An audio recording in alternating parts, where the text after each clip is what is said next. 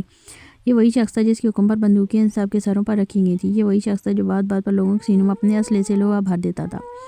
خود اتنا خطرناک تھا کہ دور دور کے گاؤں میں اس کے خوف سے لوگ راتوں کو سوتے تک نہیں تھے، لیکن اس کے سامنے وہ ایک عام انسان تھا، نہ لہجے میں کوئی سختی نہ آنکھوں میں کوئی وحشت۔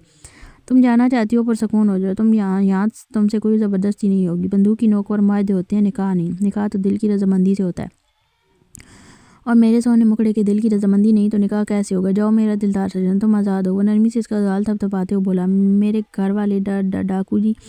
وہ اس کے قریب سے اٹھنے لگا تھا جب اچانک وہ کانپتے ہونٹوں سے بولی، جیسے لفظ بھی کانپ رہے ہوں۔ سردار کی آنکھوں میں وہی جنون اب وحشت بن کر پھیلنے لگا، آنکھوں میں جیسے شعلے بھڑک اٹھے۔ نہیں، وہ تو مریں گے۔ اس کی آواز اب سرگوش ہی نہیں رہی تھی۔ وہ اچانک پلٹ کر واپس اس کے قریب بیٹھا۔ میرا میٹھا سائیں، مجھے تم سے ہے، ان لوگوں سے تو کوئی یار ہی نہیں، اب تمہارے انکار کا انجام کوئی تو بھگتے گا نا، تم سے تو دل کا رشتہ ہے، تمہیں کچھ نہیں کہہ سکتا، لیکن تمہارے انکار کی سزا کسی کو تو ملے گی۔ اس نے دوام کی ٹھوڑی نرمی سے تھامی، یہ تو سب مریں گے۔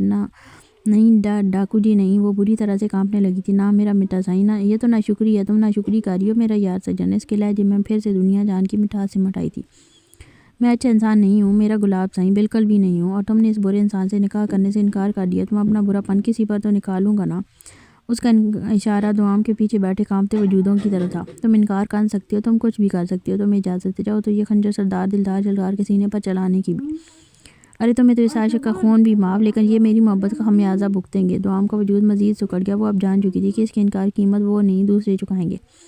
میں نکاح کے لیے تیار ہوں۔ وہ اپنی بندوق چیک کر رہا تھا جب وہ فوراً بولی تھی، الفاظ ساتھ نہیں دے رہے تھے۔ نہیں، میں زبردستی نہیں کرنا چاہتا، تم دل کی دھڑکن ہو، تمہارے ساتھ زبردستی نہیں ہوگی۔ وہ آنکھوں میں عجیب سی شرارت لیے بولا تھا، وہ اس کی بے بسی سے لطف اندوز ہو رہا تھا۔ نہیں، زبردستی نہیں، میں اپنی مرضی سے نکاح کے لیے تیار ہوں۔ وہ بری طرح سے کانپتے ہوئے بولی، نہیں، جس رشتے میں محبت نہ ہو اس رشتے کو باندھنے کا کوئی فائدہ نہیں، میں ایسا زبردستی کا تعلق نہیں بنانا چاہتا۔ وہ بندوق صاف کرتے سامنے نشانہ لینے لگا۔ نہیں ڈاکو جی، محبت ہے آپ سے، پلیز میرے ساتھ نکاح کر لیں۔ اس کا نشانہ تایا ابا کے سر کی طرف تھا۔ سردار ابا بھی اتنی منتیں کر رہی ہیں تو مان جاؤ نا۔ بالا نے ہلکا سا سر کھجایا تھا۔ منتیں کر رہی ہو؟ میرا نین سجن، تم حکم کرو، تم منتیں کیوں کر رہی ہو؟ تمہارے ایک اشارے پر سردار اپنا دل نکال کر تمہارے قدموں میں رکھ دے گا اور تم منتیں کر رہی ہو؟ بالا جا مولوی پکڑ کر لا، میرا سونا مکڑا میرے ساتھ نکاح کے لیے اتاولا ہو رہا ہے۔ وہ نرمی سے دوام کے گال کھینچتا اسے کمر سے پکڑ کر اپنے قریب کر چکا تھا، اور پھر اگلے ہی لمحے لوڈڈ بندوق کو اوپر آسمان کی طرف کرتا ٹریگر دبا گیا۔ گولیوں کی شور پر وہ بری طرح سے چیخی، اس کے سینے میں چھپ گئی تھی، جبکہ گولیوں کی آواز کے ساتھ اس کار نما جگہ پر کہہ کے گونجنے لگے۔ وحشتناک خوف کہکوں کے ساتھ چیخیں بھی شامل تھیں۔ رات کی سیہ کے پیچھے وحشت کی چادر تنی تھی۔ میدان کے بیچوں بیچ زمین پر خون کے چند پرانے چھینٹے موجود تھے، اور چاروں طرف بندوق پکڑے ڈاکیوں کی گہری آنکھیں ہر ہلکی حرکت پر جم چکی تھی۔ عجیب سا سناٹا تھا، جیسے سانس لینا بھی گناہ ہو اور دھڑکنیں صرف اندر ہی اندر چیخنے کی اجازت رکھتی ہوں۔ یہ وہ لمحہ تھا جب زندگی اور موت کے بیچ دوام کا نکاح لکھا جا رہا تھا۔ بالا کہیں سے ایک خوفزدہ سا مولوی ڈھونڈ لایا تھا، اس کے ہاتھ میں نکاح نامہ تھا، لیکن وہ ہتھیلیاں کانپ رہی تھیں جن پر کبھی کسی کے خوابوں کی دعائیں لکھی جاتی تھیں۔ اس کے پیچھے کھڑا ایک ڈاکو اسے وقتاً فوقتاً بندوق کے پچھلے حصے سے پشت پر ہلکی چوٹ مار کر یاد دلا رہا تھا کہ جلدی کرو، زیادہ دیر ہوئی تو دلہن کے گھر والوں کے ساتھ مولوی کو بھی رخصت کر دیں گے۔ میدان میں موجود سب کی نظریں زمین پر گڑی تھیں۔ تایا، چچا، چاچی، تائی، ہر چہرہ شرم سے نہیں وحشت سے جھکا ہوا تھا۔ تایا کی آنکھوں سے آنسو بہہ رہے تھے، مگر زبان سے آواز نہیں نکل رہی تھی۔ ان کی 4 بیٹیاں سہم کر اپنی ماؤں کے ساتھ چمٹی بیٹھی تھیں، جن کی آنکھوں میں فقط سوال تھا کہ کیا ہم زندہ گھر جائیں گے۔ دوام آسمانی لباس میں لپٹی ایک ٹوٹے ہوئے کھلونے جیسی بیٹھی تھی، اس کے کان میں مولوی کے الفاظ سن رہے تھے، مگر ذہن میں وہ ساری چیخیں گونج رہی تھی جو لمحے پہلے گھر کے در و دیوار نے سنی تھی۔ اس کی انگلیاں کپکپا رہی تھیں اور چہرے پر آنسوؤں کی ایک تازہ لکیر خاموشی سے بہہ رہی تھی، لیکن اب وہ اس ڈاکو سے نکاح کے لیے راضی ہو چکی تھی، کیونکہ وہ جانتی تھی کہ بغیر نکاح کے اس کے گھر والوں کو یہاں سے جانے نہیں دیا جائے گا، اور وہ اپنی وجہ سے کسی اور کی جان کی دشمن نہیں بن سکتی تھی۔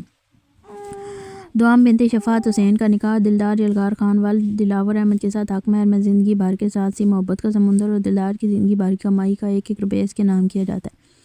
الفاظ جب مولوی کے لبوں سے نکلے تو ایسا محسوس ہوا جیسے وقت تھم گیا۔ اس لمحے کے ایک لمحے کے لیے میدان کی زمین ہل گئی اور آسمان نے مسکرا کر اپنی نگاہیں پھیر لیں۔ مولوی نے سوال کیا، دوام کیا آپ کو دلدار سے نکاح قبول ہے؟ ہر طرف سناٹا تھا۔ محض چند لمحے کے سناٹے میں دوام کی سانسیں جیسے بند ہو گئیں۔ وہ لمحہ، وہ فیصلہ، وہ جبر جسے وہ اپنے لبوں پر لا رہی تھی، قبول ہے۔ آواز ٹوٹی ڈری سہمی مگر مکمل تھی۔ دلدار کے چہرے پر دنیا جان کی خوشی سمٹ آئی تھی۔ گھنی منہ چتلے انابی لبوں پر تبسم بکھرا تھا۔ 3 دفعہ قبولیت کے بعد اب مولوی نے دلدار یلغار کی طرف رخ کیا، جو چرپائی پر بیٹھا ٹھنڈی نظروں سے سب کچھ دیکھ رہا تھا۔ اس کے چہرے پر فتح کا کوئی اظہار نہیں تھا، صرف خاموشی، مگر وہ خاموشی چیختی تھی۔ دلدار تمہیں دوام سے نکاح قبول ہے؟ دلدار نے نظریں اٹھائیں اور صرف سر ہلا دیا۔ دل و جان سے قبول ہے، 3 دفعہ میں 1000 دفعہ قبول ہے۔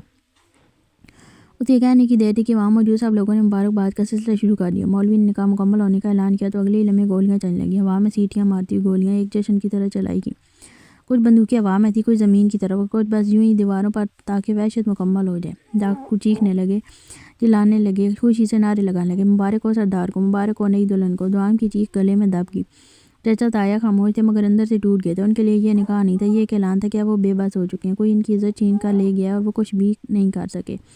چاروں بیٹیاں منہ کی آغوش میں چھپ چکی تھیں۔ مولوی تیزی سے کلمہ پڑھتا ہوا وہاں سے نکلنے کی کوشش میں لگا ہوا تھا۔ نکاح مکمل ہو چکا تھا، وحشت کی گواہی دے چکا تھا۔ دعام اب صرف دعام نہیں رہی تھی، وہ اب دلدار یلغار کی تھی، ہمیشہ کے لیے۔ وہ اس کی زندگی کا رواں کا سانسوں کا مالک بن چکا تھا۔ نکاح ہوتے ہی ہر طرف بندوقوں کی گرج سنائی دینے لگی۔ جیسے ہی مولوی کے لبوں سے آخری الفاظ ادا ہوئے، یوں لگا جیسے کسی دشمن ملک پر فتح حاصل کی گئی ہو۔ ہوا میں بارود کی خوشبو گونج رہی تھی اور فضا بندوق کی گولیوں سے گونج رہی تھی۔ جشن کا سا سماں پیدا ہو گیا، بندوقیں فضا میں چلائی جا رہی تھیں جیسے خوشی کا اعلان کیا جا رہا ہو۔ نکاح کارروائی ختم ہوتی مولوی کو ایک بھاری رقم تھما دی گئی۔ نوٹوں کا وہ پلندہ دیکھ کر مولوی آنکھیں اور ہاتھ دونوں کانپنے لگے اور وہ خوفزدہ تھا، لیکن کچھ کہنے کی ہمت نہ تھی۔ بالا نے اسے زوردار آواز میں تنبیہ کرتے ہوئے کہا، یہ بات یہاں سے باہر نہیں جانی چاہیے، سمجھا؟ مولوی نے کانپتی آواز اور جھکے سر کے ساتھ ہاں میں سر لایا۔ جی جو حکم ہو، یہ بات کہیں نہیں جائے گی صاحب۔ وہ جلدی اپنے کاغذات سمیٹنے لگا، جیسے جلدی نکل جانے سے بچ جائے گا، جان بچ جائے گی۔ پیچھے باقی گھر والے، تایا، چچا، چچی، تائی، ان کی بیٹیاں، سب ایک طرف دبکے ہوئے کھڑے تھے۔ ان کے چہرے پر ہوائیاں اڑی ہوئی تھیں، آنکھیں خوف سے پھیلی ہوئی تھیں، کسی کی ہمت نہ تھی کہ کچھ بولے۔ لڑکیوں کی سسیاں اور عورتوں کی گھٹی ہنچیاں ماحول کو مزید خوشگوار بنا رہی تھیں۔ نکاح کا وہ لمحہ جو کسی کے لیے زندگی سب سے خوشی کی گھڑی ہونا چاہیے، یہاں آنکھوں میں وحشت، دلوں میں دہشت اور بندوقوں کے سائے میں لپٹا ہوا ایک اندوناک واقعہ بن چکا تھا۔ ڈاکو جی، نکاح ہو گیا ہے تو اب؟ چچا کے کپاتے لبوں سے وہ مشکل الفاظ نکلے تھے۔ بندوقوں کی تڑتڑاہٹ تھمی ہی تھی کہ وہ کانپتے ہاتھ جوڑتے سے جھکے سر کے ساتھ سردار کے قریب آئے۔ سردار یلغار اب چرپائی پر ٹانگ رکھے بیٹھا تھا، دھوئیں میں لپٹے ماحول میں۔ اس کی آنکھیں اب بھی دہکتی آگ کی طرح جھلسا دینے والی تھیں۔ چچا کی بات سن کر اس نے انکارہ بھرا ہلکی سی طنزیہ مسکراہٹ ہونٹوں پر لائی، پھر لاپرواہی سے کندھے اچکاتے ہوئے بولا، اب کیا مہمان نوازی کریں کیا تمہاری؟ اس نے کہکہ لگا کر پوچھا اور بندوق تھامے آدمیوں کو دیکھا۔ اٹھو، رستہ ناپو اپنا، کل ولیمے پہ آ جانا، یہیں ہوگا ولیمہ۔ پھر جیسے اچانک اسے کچھ یاد آیا، ایک بار پھر چچا کو گھورا، ویسے تم لوگوں کی شکلیں تو ہیں نہیں بلانے والی، لیکن تم میرے سونے مکڑے کے رشتہ دار ہو، اس لیے بلانا پڑے گا، ورنہ یہ منحوس شکلیں دوبارہ دیکھنے کا دل نہیں کر رہا۔ اس کے الفاظ میں زہر گھلا ہوا تھا، لیکن لہجہ جیسے باہر سے مجبوری کا نقاب اوڑھے ہوئے تھا۔ چچا نے ایک اور بات کہنے کو لب کھول لی تھی کہ اچانک بالا بیچ میں کودا۔ وہ تیزی سے آگے بڑھتے سردار کندھے پر ہاتھ رکھا، ارے سردار، ایسے کیسے چلے جائیں گے؟ شادی ہوئی ہے تمہاری، نکاح ہوا ہے، تھوڑا سا ناچ گانا تو بنتا ہے، اور ویسے بھی بھابھی کے تایا کو زندہ رکھنے کی پیچھے یہی تو وجہ تھی نا۔ بالا نے جیسے جان بوجھ کر ایک پرانی یاد کو چھیڑا۔ سردار نے ایک لمحے کو آنکھیں بند کی، جیسے وہ یاد کرنے کی کوشش کی۔ ارے ہاں بالا، یہ بات تو میں بھول ہی گیا۔ سردار نے جیسے ہی بات سنی زور سے اپنی ران پر ہاتھ مارا اور جوش سے اٹھ کر کھڑا ہو گیا۔ بلاؤ ذرا میرے حسین سجن کے تائے کو، 2 ٹھمکے تو لگواؤ تان میں۔ بندوقوں کی تال پر اسی کام کے لیے تو زندہ رکھا تھا اسے۔ سردار کی آواز بلند ہوئی اور ماحول میں ایک بار پھر سر لہر دوڑ گئی۔ وہ اب چکر کاٹتا ہوا ارد گرد موجود بندوق برداروں کو اشارہ دے رہا تھا۔ بندوقیں ایک بار پھر ہتھیلیوں میں چلنے لگیں۔ چلو بھائی، ڈھول نہیں تو دھماکے سہی۔ بالا ہنستے ہنستے چاچا کی پیٹھ تھپ تھپاتا سردار کی بات کا اشارہ سمجھ گیا۔ وہ چال میں نوابی لیے اپنے لوگوں کی طرف بڑھا، جہاں دعام نظریں جھکائے شرمندگی اور دہشت کے سمندر میں ڈوبی بیٹھی تھی۔ اس کے ساتھ چند عورتیں تھیں جن کی آنکھوں میں آنسو اور جسم میں کپکپی تھی، جبکہ دوسری طرف مرد جن میں چاچا اور تایا شامل تھے شاید نکلنے کا کوئی راستہ ڈھونڈنے کی آخری کوشش تھی، لیکن حالات، گولیوں کی بو اور وہ مسلح دہشت ان کے ارادوں کو جکڑ چکی تھی۔ گراؤ مکمل تھا، جس فضا میں نکاح کے بول پڑے گئے تھے اب وہاں بارود کی خوشبو اور فتح کے جشن کی تیاری تھی۔ سردار آہستہ ہوا چرپائی کی طرف مڑا، یہاں بیچ میں ذرا ٹھمکا تو لگا، اسی لیے تو تجھے زندہ چھوڑا تھا۔ بالا اچانک ہی تائے کو کندھے سے تھام کر گھسیٹتے ہوئے بیچ میدان میں لے آیا۔ گرد اڑی زمین پر قدموں کی چاپ گونجی اور چاروں طرف سے بندوقیں تانے۔ ڈاکو ہنسنے لگے، چل شروع ہو جا، ورنہ زندہ رکھنے کی آخری وجہ بھی مٹا دیں گے۔ بالا نے سخت لہجے میں کہا، اب تک تو اسی لیے زندہ تھا کہ سردار کی شادی پہ ناچنا تھا۔ تایا کا رنگ فاق ہو چکا تھا، پسینہ پیشانی پر چمک رہا تھا۔ وہ چاروں طرف دیکھ رہے تھے، جیسے زمین پھٹے اور وہ اندر سما جائے۔ تبھی جمرو ایک ٹانگ پر اچھلتا ہوا آگے بڑھا، ارے واہ، سردار کا سسر بھی ناچے گا، آ جاؤ سسر جی، ہم بھی تو دیکھیں نا آپ کی مستی۔ جمرو نے کہہ مارا اور تائی کے آگے ناچنے لگا۔ تائی نے ہچکچاتے ہوئے جان بچانے کی نیت سے ہاتھوں کو جمرو کی نقل میں موو کرنا شروع کیا۔ تبھی بالا نے جھپٹ کر اس کے دونوں بازو اوپر اٹھائے اور زبردستی ہوا میں لہراتے ہوئے بولا، یہ سردار کی شادی ہے، موت کی نوید نہیں، لگتا ہے زندگی پیاری نہیں ہے تمہیں۔ ڈھول کی جگہ بندوقوں کی تال تھی، خوف کی گونج میں کہکے بکھ رہے تھے، ڈاکو ناچ رہے تھے، بندوقیں چل رہی تھیں اور ان کے بیچ وہ بے پستہ آیا۔ سردار کی خوشی کا ایک ناچتا مجسم خوف بنا ہوا تھا۔ بالا نے سردار کی طرف دیکھ کر زور سے کہنے لگا، سردار کیا بے سرا ناچ رہے ہیں تمہارے سسر، خیر تمہاری نکاح کا پہلا تحفہ۔ ساری زندگی سر پر ٹوپی باندھ کر ہاتھ میں تسبیح تھامے ہر سانس کو معزز انداز میں ڈالنے والے تایا کو آج اپنی جان کی بھیک مانگنی پڑی۔ وہ ہاتھ جو ہمیشہ دعا کے لیے اٹھے تھے اب بیچ میدان میں اپنی عزت بچانے کے لیے تھر تھرا رہے تھے۔ وہ شرم سے نظریں جھکائے کپکپاتے لبوں سے کچھ کہنے کی کوشش کر رہے تھے، مگر زبان ساتھ نہیں دے رہی تھی۔ خوف نے اس کی ہڈیوں تک کو جما دے دیا۔ بیٹیاں ایک طرف خاموش کھڑی تھیں، اپنے باپ کی بے بسی کو یوں کھلم کھلا ذلت میں بدلتے دیکھ کر ان کی روح کانپ اٹھی تھی۔ زبانیں جیسے کنگ ہو چکی تھیں، نہ آنکھوں سے آنسو نکل رہے تھے، نہ لب بہہ رہے تھے، بس ساکت چہرہ اپنے باپ کی بکھرتی عظمت کا نور لکھ رہے تھے۔ تائی امی سر جھکائے رو رہی تھیں، ایک طرف دعاؤں کے لیے نفرت کا سمندر تھا، دوسری طرف آج کے منظر نے ان کے سینے پر چھریاں چلا دی تھیں۔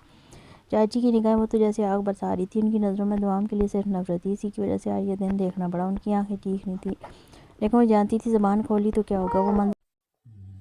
وہ منظر اب بھی آنکھوں میں تازہ تھا جب دوم کو بازو سے کھینچ کر باہر لے جانے کی کوشش کی گئی تھی، اور وہ درندہ صرف جلگار ایک پل کو جیسے چاچی کو ہی نگل جانے والا تھا۔ یہی وجہ تھی کہ آج وہ سب اس کے رحم و کرم پر تھے۔ ان کی بات، ان کی حیثیت، ان کی خاندانی وقار، سب کچھ بندوق کے اس پہیے کے نیچے آ چکا تھا جو سردار جلگار کے ہاتھوں میں تھا، اور دوم اور وہ اپنے دوپٹے کے پلوں میں چہرہ چھپائے زمین پر بیٹھی تھی۔ اس کا دل بھی اس منظر کو برداشت نہیں کر پا رہا تھا، لیکن آنکھوں سے ایک قطرہ بھی نہیں گرا تھا، کیونکہ وہ جانتی تھی یہ آنسو اب ان زخموں کا مرہم نہیں بن سکتے جو لگنے والے تھے۔ وہ سب کافی دیر تک نچاتے رہے تھے، ٹھمکوں پر ناچتے، قدموں کے نیچے کسی کی غیرت، کسی کی عزت اور کسی کی بے بسی روندی جا رہی تھی۔ کہکے، سیٹیاں، شور، گولیاں، ایک وحشیانہ جشن اپنی انتہا پر تھا۔ بالا نے 2-3 مرتبہ سردار جلگار کو بھی اس دیوانگی میں گھسیٹنے کی کوشش کی۔ سردار آج تو خوشی کا دن ہے، 2 قدم تو تم بھی آ جاؤ۔ لیکن جلگار اپنی چارپائی سے نہیں ہلا، اس کی نظریں مسلسل دوم پر تھیں۔ وہ آنکھوں میں دیوانگی لیے اسے دیکھ رہا تھا۔ وہ زمین پر دو زانوں بیٹھی، سر جھکائے، تھر تھر کانپتی، چہرہ دوپٹے میں چھپا ہوا، اور آنکھوں سے خاموشی سے بہتے آنسو۔ اس کے وجود میں کوئی حرکت نہ تھی، بس آنسو تھے جو اسے اندر سے خالی کرتے جا رہے تھے۔ دیدار کا دیکھ کے انجانے اضطراب میں ڈوبنے لگا۔ اس نے ہاتھ اوپر کیا، بس ایک اشارہ، اور جیسے پورے میدان میں موت اتر آئی، اور ٹھمکے، کہکے، سیٹیاں، سب کچھ اچانک ساکت ہو گیا۔ بس ختم کرو یہ سب، اس کی آواز گونجی، مگر اس میں وحشت نہیں، ایک ایسی سرد تھکن تھی جو کسی کو بھی مزید بولنے کی اجازت نہ دیتی۔ اب اور نہیں، بہت رات ہو گئی ہے بالا۔ اس نے رخ موڑ کر حکم دیا، گاڑی نکالو، ان سب کو حفاظت سے ان کے گھر کے دروازے تک چھوڑ کر آؤ۔ اس کا لہجہ سخت تھا، جیسا اب مزید کسی قسم کی غصہ کی گنجائش باقی نہیں۔ بالا سارے لاتا ہوا پیچھے ہٹا، اور جو چند لمحے پہلے کہکے لگاتے، ناچتے، مذاق اڑاتے لوگ تھے، اب دبے قدموں، نظریں جھکائے پیچھے ہٹنے لگے۔ ایسا لگتا تھا جیسے جلگار اب ان سب ہنگاموں، ان سب تماشوں اور اس جنگلی پن سے تھک چکا ہے۔ شاید اس کی روح کسی اور طرف جا چکی تھی، جہاں صرف وہ آنکھیں تھیں جو بنا کچھ کہے اس کے دل پر وار کر رہی تھیں۔ سردار کے حکم پر جیسے ہی سب رکا، تایا ابو نے سکھ کر ایک گہرا سانس لیا۔ ایسا لگا جیسے ان کے سینے پر رکھا پتھر ہٹا ہو، لیکن حقیقت یہ تھی کہ وہ اپنی ہی لگائی ہوئی آگ میں جھلس رہے تھے۔ بچپن میں اسی دوم کے سر پر ہاتھ رکھ کر کہا تھا، یہ میری بیٹی ہے، میرے بھائی کی نشانی، لیکن پھر اسی بچی سے قیدیوں سے بڑھ کر مشقت لی۔ ننھے ہاتھوں میں گڑیا دینے کے بجائے جھاڑو تھما دی، چولہے کی راکھ تھما دی، تندور کی گرمی میں اس کے معصوم گال جھلسا دیے۔ صبح سے شام تک وہ بچی کام میں جٹی رہتی اور ان کی اپنی بیٹیاں شہزادیوں کی طرح آرام کرتی رہتی۔ وہ بیٹی جسے یتیمی میں سہارا دینا تھا، اسے نوکرانی بنا دیا گیا، جس کے حصے میں محبت آنی تھی اسے بے اعتنائی اور سختی ملی، اور آج اسی یتیم بچی کی وجہ سے ان کا سر جھکا ہوا تھا اور ان کے ہاتھ فضا میں بلند تھے۔ ان کی عزت ناچ رہی تھی۔ شاید یہ وہ سزا تھی جو تقدیر نے ان کے لیے چن رکھی تھی، جو کسی لب سے نکلی بددعا نہیں، لیکن ایک مظلوم دل کی آہ ضرور تھی جس نے عرش ہلا دیا تھا۔ اور تایا ابو جو اپنی ظاہری اور پارسائی کا وعدہ اوڑھے رکھتے تھے، آج اسی لبادے میں شرمندگی اوڑھے کھڑے تھے۔ ان کے آنسو ان کے اندر کے خالی پن کا اعلان تھے، لیکن افسوس کی بات یہ تھی کہ ابنا کی یاد کرنے کے بجائے وہ خود کو مظلوم سمجھ رہے تھے۔ بالا کے شہر پر سب لوگ دبے قدموں سے وہاں سے نکلنے لگے۔ دوم بھی خاموشی سے اٹھی تھی، سر جھکائے، قدم ہولے ہولے آگے بڑھاتے ہوئے۔ وہ ان کے پیچھے چلنے ہی والی تھی کہ اچانک ایک سخت مگر مانوس اثار نے اسے اپنی باہوں میں سمیٹ لیا۔ وہ چیخ نہ سکی، بس ایک گھبراہٹ بھری سانس کے ساتھ پیچھے دیکھنے کی کوشش کی، لیکن اگلے پل وہ خود کو اس کے مضبوط وجود کے ساتھ جڑا محسوس کر رہی تھی جو اسے تھامے چارپائی کی طرف قدم بڑھا رہا تھا۔ ارے میرا سونا مکھڑا، کہاں جا رہی ہو؟ تمہیں تو اپنے سردار کے ساتھ رہنا ہے میرا گلاب سائی، اب تم ان کی نہیں اپنے شوہر کی ہو چکی ہو، اپنے دلدار کی ہو۔ وہ نرمی سے اسے چرپائی پر بٹھا چکا تھا، دوام کی پلکیں لاز رہی تھیں، لب کپ کپا رہے تھے، وہ شدت سے کانپ رہی تھی، لیکن سردار اس کی ہر جنبش کو اپنی باہوں کے اثار میں قید کر چکا تھا۔ تمہیں محبت ہے مجھ سے، ہے نا؟ یہی تو کہا تھا تم نے، بڑے سکون بخش الفاظ سے سجن سائیوں اس نے دوام کے کان قریب جھک کر آہستہ سے کہا۔ تمہاری سی محبتی خاطر تو بخش دیا انہیں، تمہارے صدقے میں، تمہارے پیار کے صدقے میں، ان سب کو، ورنہ تو گولیوں کی گنتی کم پڑ جاتی، لیکن گناہگار نہیں۔ اس کے لہجے میں وحشت نہیں تھی، بلکہ وہ ایک ایسا سکون لیے بیٹھا تھا جو سب کچھ پا لینے کے بعد ملتا ہے۔ دوام مسلسل نفی میں سر لا رہی تھی، پر اس کی نفی پر اب کوئی اعتبار کرنے والا نہ تھا۔ وہ سردار کی ہو چکی تھی اور سردار اب اسے کہیں جانے نہیں دینا چاہتا تھا۔ ڈاکو جی میرے گھر والے، دوام کی لرزتی آواز جیسے ہوا میں تللیل ہو رہی تھی، پلکیں بھیگ چکی تھی اور آواز آنسوؤں میں گم تھی، لیکن اگلی پل اس کی ساری کمزوری سردار کے مضبوط مگر بے حد نرم لہجے نے لپیٹ لی۔ میرا گلاب سائیں، تمہارا گھر والا یہاں بیٹھا ہے۔ اس نے نرمی سے اس کے چہرے کو اپنے ہاتھوں کے پیالے میں لیا اور اس کی بھیگی پلکوں پر جھک کر بولا، گھر والوں کو جانے دو، دفع کرو ان لوگوں کو، اب تمہارا ان سے کوئی تعلق نہیں، تمہارا ہر تعلق مجھ سے جڑا ہے، رشتہ اب مجھ سے ہے، تم میری ہو اور سردار تمہارا۔ وہ جیسے ہر زخم پر مرہم رکھ رہا تھا، وہی ہاتھ جو کبھی وحشت کا نشان تھے اب محبت کی گواہی دے رہے تھے۔ کچھ لمحے پہلے جو شخص گولیوں سے زمین دہلا رہا تھا، اب اس کی ہر بات میں دنیا جان کی مٹھاس گھلی ہوئی تھی۔ دوام جو لمحہ بھر پہلے لرز رہی تھی، اب صرف اس کی آواز سن رہی تھی، خاموشی سے، بے یقینی سی، کسی ایسے خواب کی طرح جس کے سچ ہونے کا بھی یقین نہ آیا۔ ٹاکو جی میں اس کی کپکپاتی آواز ابھی مکمل جملہ نہیں بنا پائی تھی کہ وہ درمیان میں ہی اس کی بات کاٹ گیا۔ ٹاکو صدقے اپنے نین سائی کے، وہ نرمی سے بولا جیسے اس کی لرزتی روح کو تھامنے کی کوشش کر رہا ہو۔ ان آنکھوں کا حسن تو آج دیکھا ہے سردار نے، اس سے پہلے نگاہوں کا جادو ایسے کیوں نہیں چلا سجن سائی؟ وہ اس کی آنکھوں میں جھانک رہا تھا، گہرائی تک، ایسے جیسے مکمل ہستی کو اس میں دفن کرنا چاہتا ہو۔ دوام کی سی آنکھیں خوف اور نمی سے لبریز، لیکن پھر بھی بے حد پرکشش، جیسے رات کے سمندر میں چمکتا چاند۔ اس کے ہاتھ کانپ رہے تھے، سانس بے ترتیب، اور دل دھڑکنیں بھول چکا تھا۔ یہ ماحول اس کے لیے کسی قید خانے سے کم نہ تھا، لیکن وہ سردار جس کی وحشت چند لمحے پہلے لوگوں کی روحیں چیر چکی تھی، اب صرف اس کی آنکھوں میں اپنا وجود تلاش کر رہا تھا۔ دوام کی نظریں دروازے کی سمت تھیں، اس داخلی حصے کی طرف جہاں سے اب اس کے وہ گھر والے چپ چاپ نظریں چرائے نکل چکے تھے۔ کسی نے پیچھے مڑ کر بھی نہیں دیکھا تھا، کوئی ایک بھی چہرہ ایسا نہیں تھا جس میں اس کے لیے فکر یا بے بسی ہو۔ وہی گھر والے جن کی خاطر اس نے اپنا نصیب اس شخص کے حوالے کر دیا، آج وہی اس کے نصیب کے ساتھ چھوڑ گئے تھے۔ اور اب یہ سردار وہی تھا جس نے سب کچھ چھینا بھی، جو سب کچھ لوٹانے کی طاقت رکھتا تھا، وہ جو اب تک دوام کو اپنی باہوں میں لیے اس کی آنکھوں میں دنیا بھر کی گہرائیاں تلاش کر رہا تھا، اس کا مالک بن چکا تھا۔ سردار جمرو کی آواز پر اسے جیسے لمحہ بھر کو ہوش آیا تھا۔ تمہارا کمرہ سجا دیا، اب تم بھابھی کو وہاں لے جاؤ اور آرام کرو، ہم تو جشن کریں گے، ساری رات جشن ہوگا، ہمارے سردار کی شادی ہے، کوئی مذاق تھوڑی ہے۔ جمرو کی باتوں میں خوشی تھی، جوش تھا اور وفاداری بھی۔ بالا نے کہا کہ اس کے آنے تک جشن ختم نہیں ہونا چاہیے، جب تک وہ بھابھی کے سارے گھر والوں کو چھوڑ کر واپس نہیں آتا تب تک جشن جاری رہے گا۔ سردار خاموشی سے سب سن رہا تھا۔ دوام تھکی ہوئی تھی، چپ چاپ ساکت، لیکن آنکھیں جیسے سب کچھ سمیٹنے کی کوشش کر رہی تھیں۔ جمرو کی بات مکمل ہوئی تو سردار کی نظریں پھر سے دوام پر جم گئی۔ اسے جمرو کی مداخلت پسند نہیں آئی تھی، اس لیے سخت مگر متوازن آواز میں وہ بولا، ہاں ٹھیک ہے، جو کرنا کر لو، لیکن یہاں اس میدان میں صبح مجھے کوئی گندگی نظر نہیں آنی چاہیے۔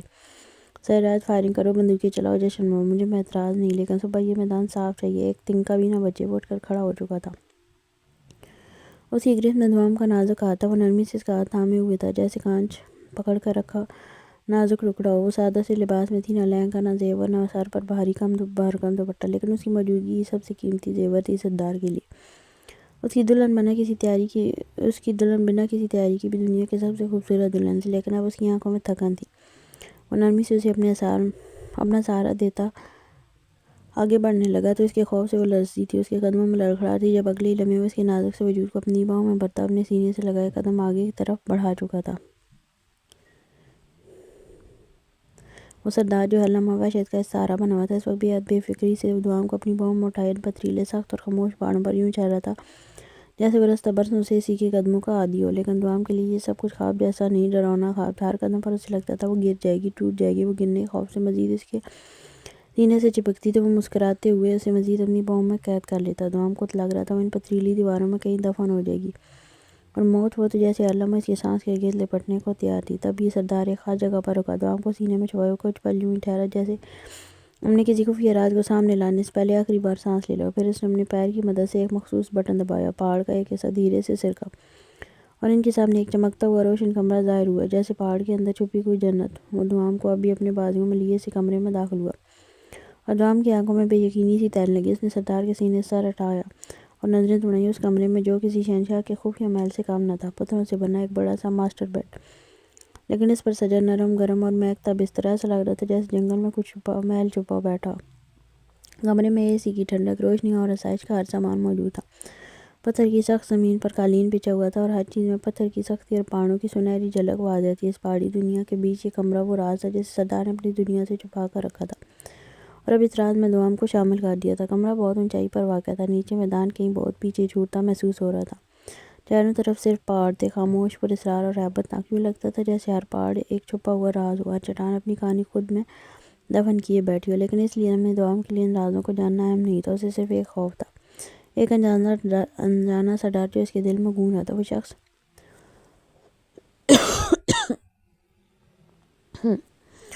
شخص جب بھی کچھ دیر پہلے اسے اپنی باہوں میں سمیٹے کسی شہنشاہ کی طرح لے آیا تھا، اب اس کے قریب تھا اور یہ اس کی شادی کی رات تھی۔ دوام کوئی ناسمجھ بچی نہیں تھی، وہ جانتی تھی یہ رات کسی نئی زندگی کا آغاز بن سکتی ہے، یہ خوف کی ایک نئی دیوار۔ وہ اس کی آنکھوں میں ایک الگ سی خماری دیکھ چکی تھی، ایسی شدت، ایسا جذبہ جو کسی عاشق کے لیے مخصوص ہوتا ہے، لیکن وہ شخص عاشق نہیں تھا، وہ سردار تھا، ڈاکو تھا، جس کے لہجے میں وحشت اور لمس میں دعویٰ ہوتا تھا، اور اب وہ دوام کو اس رات کی حقیقت کا سامنا کروانے والا تھا۔